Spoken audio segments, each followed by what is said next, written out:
Welcome back, or welcome if you're new here.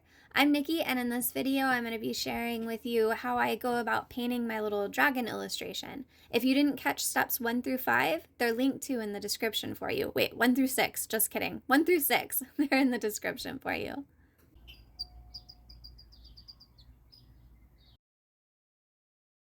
Alright, I'm going to start by erasing the cloud lines, and I'm going to throw the tape on. I've already used it because this is try number 2. This first one the sky was way too dark. You can kind of see in the color study, the sky is much, much lighter than this first version that I did. So this one's better. Second time's a charm, right? All right, I'm gonna start with masking fluid after my clouds are nice and erased. And I like using the masking fluid just because I'm lazy. I don't know. I don't like having to meticulously paint around things if I'm painting a big area. Okay, so maybe lazy is the wrong word, but I like to be able to paint the sky really loosely and with lots of water and not worry about getting it all over the dragon. The girl's legs are just pretty smooth lines, and so I'm not going to worry about masking those. But because the dragon has all these little points and nooks and crannies, I want to make sure that I kind of put some masking fluid just on his edges and neck and head so that I, don't have to be quite so careful and I can move faster when I'm painting the sky. And I'm using a little bar of soap here because if I put a bit of water on my brush, get some soap on it, then my masking fluid doesn't really stick to the bristles as easily, and it's a lot easier to clean them off. And so I use a crappy brush anyway, but that way I can keep using it and it doesn't get all messed up. Definitely don't use your good brushes for masking fluid. No, because it very well might mess them up. And if you're new to masking fluid, make sure you rinse your brush out right away because once that dries, that is very, very hard to get off of the bristles. And now's the fun part. Just kidding, I like putting on masking fluid too, except it smells kind of weird. So I'm gonna start by turning my board upside down.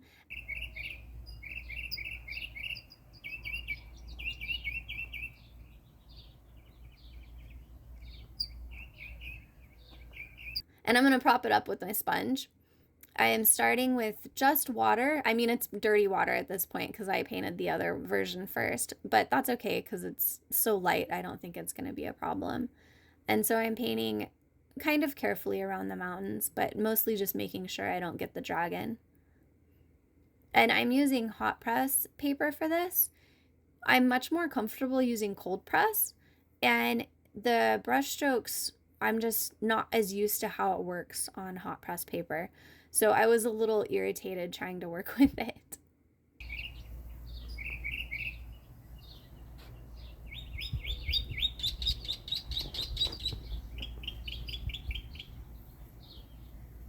I'm trying to mix up kind of that light peachy coral color here. And I'm using Aurelian. I'm not sure if that's how you say that, but Aurelian yellow and quinacridone scarlet. So it's the more warm red as opposed to quinacridone red, which is a cooler, bluer red. I wanted to make sure that the colors I used in this were really warm because I'm trying to echo like a sunset feeling.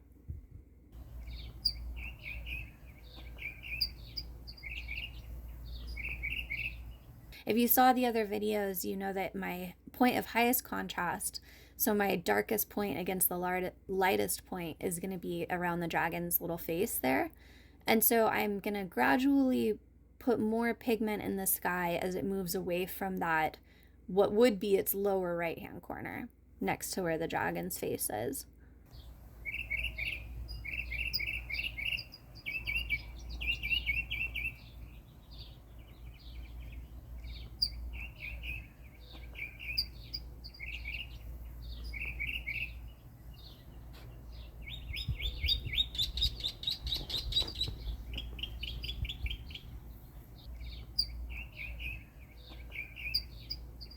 And then this is one of my favorite methods to make clouds.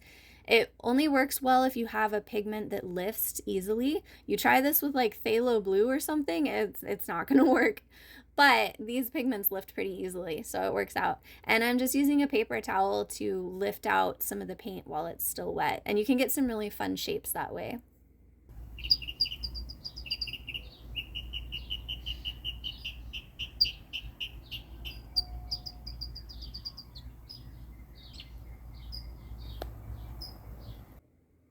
and time for the hair dryer because I was being impatient. When I use a hair dryer, I keep it on the low setting and the cool setting. Sometimes I'll make it high and cool, but I don't use the heat. If you do use heat, I think you're supposed to not hold it in one spot because it can definitely mess up the paper if you do that. You want to make sure you're moving it around.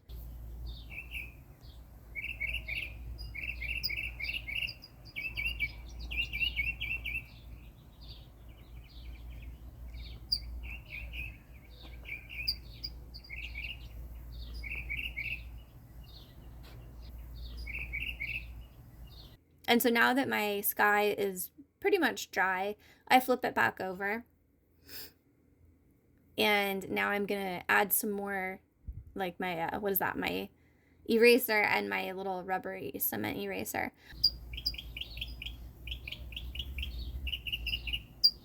And then I'm hunting for my little piece of scrap paper, and that's what I use to test the colors on.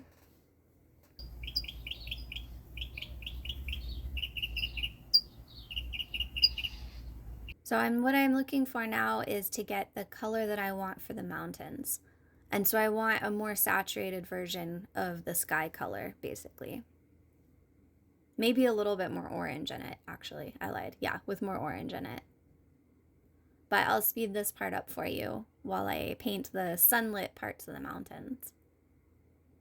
If you watched my transferring video for this painting, do you see why I was making sure I transferred the lines of the light on the mountains? Because this is so much easier than having to just wing it, you know, looking at the color study with just open mountain space. Much faster this way.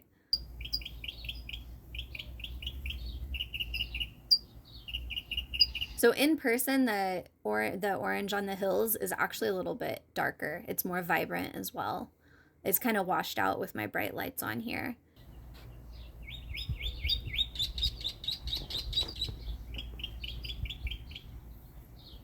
And now I'm using the rubber cement eraser to pull off the masking fluid. The masking fluid is dry, of course, because I painted over it already. And the paint is also dry. If you try to take the masking fluid off while the paint is still wet, it will just smear pigment all over the paper. So you definitely want it to be very dry. And then it makes a little booger that you have to pull off of the eraser. So this is the color study. I'm looking at it on my iPad as I paint, and my very messy box of paints with salt and masking fluid boogers that I really need to clean out of there. I'm pulling the ultramarine out, and I'm going to be using that. And so here's the water change happening because all that orange is not going to work out for the purple that I need to do next. So I want to make sure I have clean water, and then this is old paint from a different project that I have stuck in there still. I'm just going to clear out a little section for it. And so here's the ultramarine. And I'm still with the quinacridone scarlet. I try to keep just a primary, like one of each primary color, and then I use a neutral tint as well.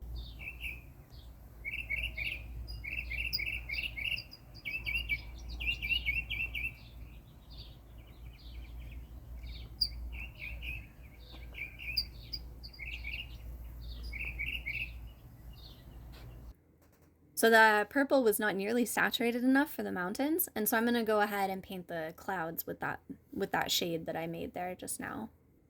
And I'm trying to find a balance here between depth for the clouds, but not having them stand out from the sky too much because I wanted them to be very, very close in value.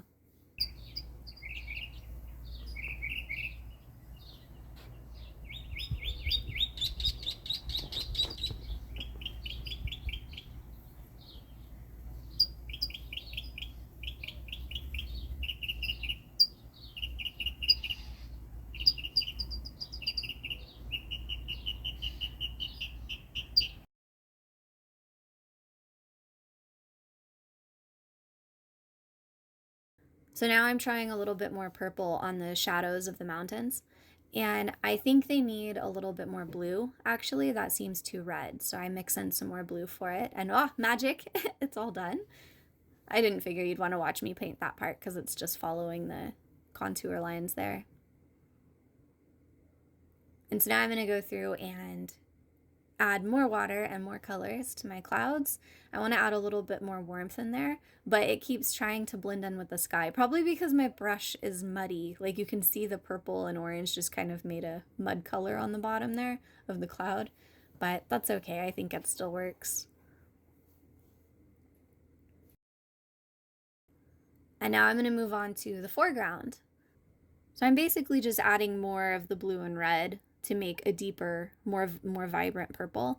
And then a lot of the well, not a lot. The neutral tint is strong. It goes a long way. But adding some of the neutral tint. And then since it's too vibrant, I'm going to add yellow, and that tones it down a little bit. That neutralizes that bright purple. It wasn't quite right, so I added a little more blue. This one, it was a lot of trial and error getting the color I wanted, but I got it finally. And with the ground, I wanted it to be kind of like have a rocky effect, and so just to be kind of lumpy and splotchy looking. And so I'm using a smaller brush, and I'm making lots of small dabbing kind of strokes so that it makes lots of patterns as it dries. Hopefully, that was the goal anyway.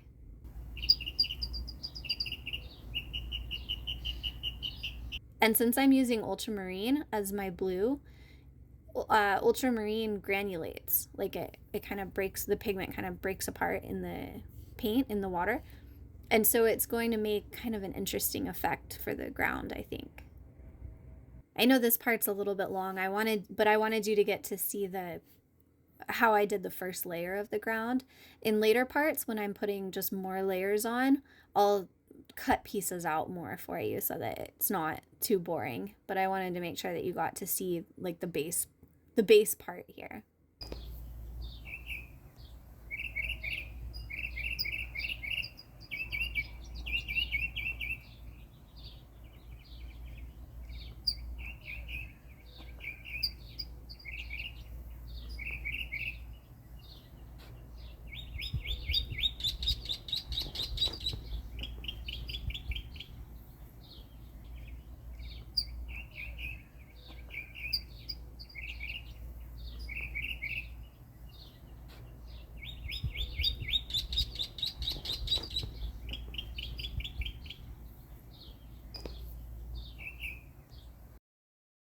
All right, and now I'm going to do some color testing for the figures. I'm going to have them be the same greens and, well, not the same browns because only her boots are brown, but I'm going to have the dragon and her leggings be the same greens. And so I'm starting by trying to find the color that I made in my color study to show where the setting sunlight, so like very warm light, is hitting her leggings.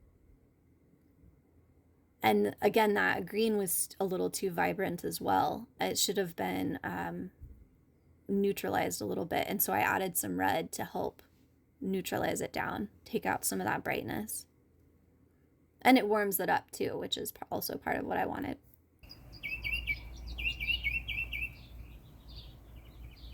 And I wasn't sure at first how to do the wings because I wanted them to show that light went through them because they're thinner than his body.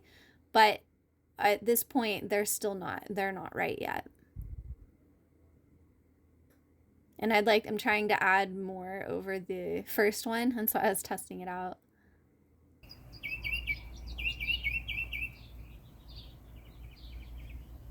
I ended up being a little too impatient with that. I should have dried the leggings with the hairdryer and before putting that other layer on because it ended up pulling up some of the prior paint.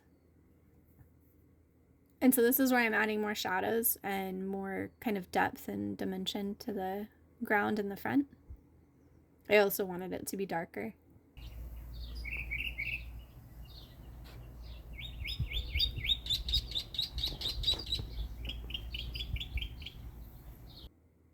And so this was just more of each of my colors pretty much to darken it a little bit more. Specifically more of the neutral tint, but I also added a little more yellow and blue. This is fun. This is me fighting with the hot press paper. It's showing my brush strokes in ways that I didn't want it to.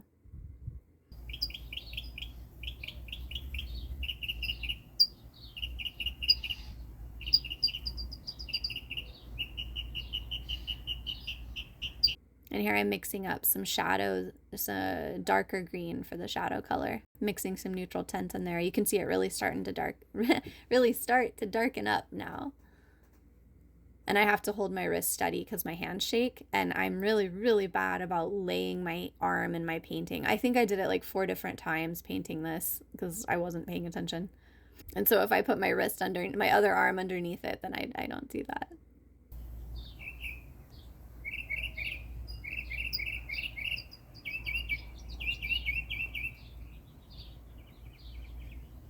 The dark green is almost black. I love mixing my own blacks and dark colors. I think they look so pretty. Like they have a lot more depth to them than using the dark colors out of the tube. Looking at this in editing though, I can see that my brush strokes, I think I put too thick of layers on. I should have put thinner layers and just done more of them. And so I'm thinking about redoing this painting on cold press, which I'm, like I said, I'm more comfortable with. And I'm going to also try to do better glazing and not such thick layers. I kind of like the brush strokes showing, but it wasn't what I was going for. So like if that had been on purpose, that would be cool, but it wasn't. So I would like to try it again the way that I kind of had envisioned, and then compare them side by side and see which one I actually do like better when they're both done. But that won't be for a while. I will try to show you guys when I get that done though.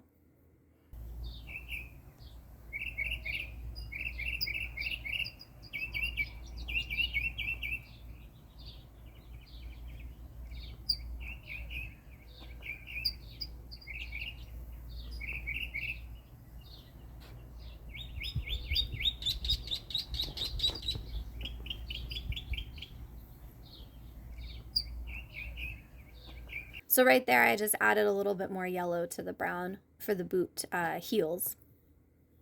And then I darkened it a little bit more to do the stitching and the details.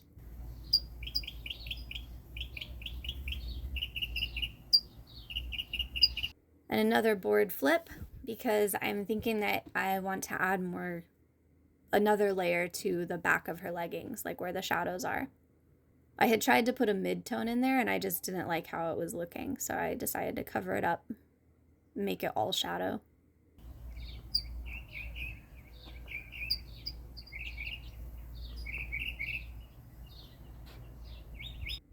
More hairdryer. The hairdryer is so handy. And then the awesome part of taking the tape off. Always looks so spiffy. There we go. It's a little crinkly. I'll have to flatten it later.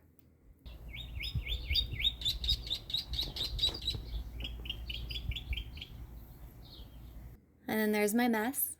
So now it's ready for its next and I think final step, which is going to be scanning it in and then editing my scan and maybe adding some digital sketching on top. I'm not sure about that yet. But if you'd like to catch it, go ahead and subscribe. And if you'd like monthly behind-the-scenes art studio tales, the link to my newsletter is in the description for you. Until next time.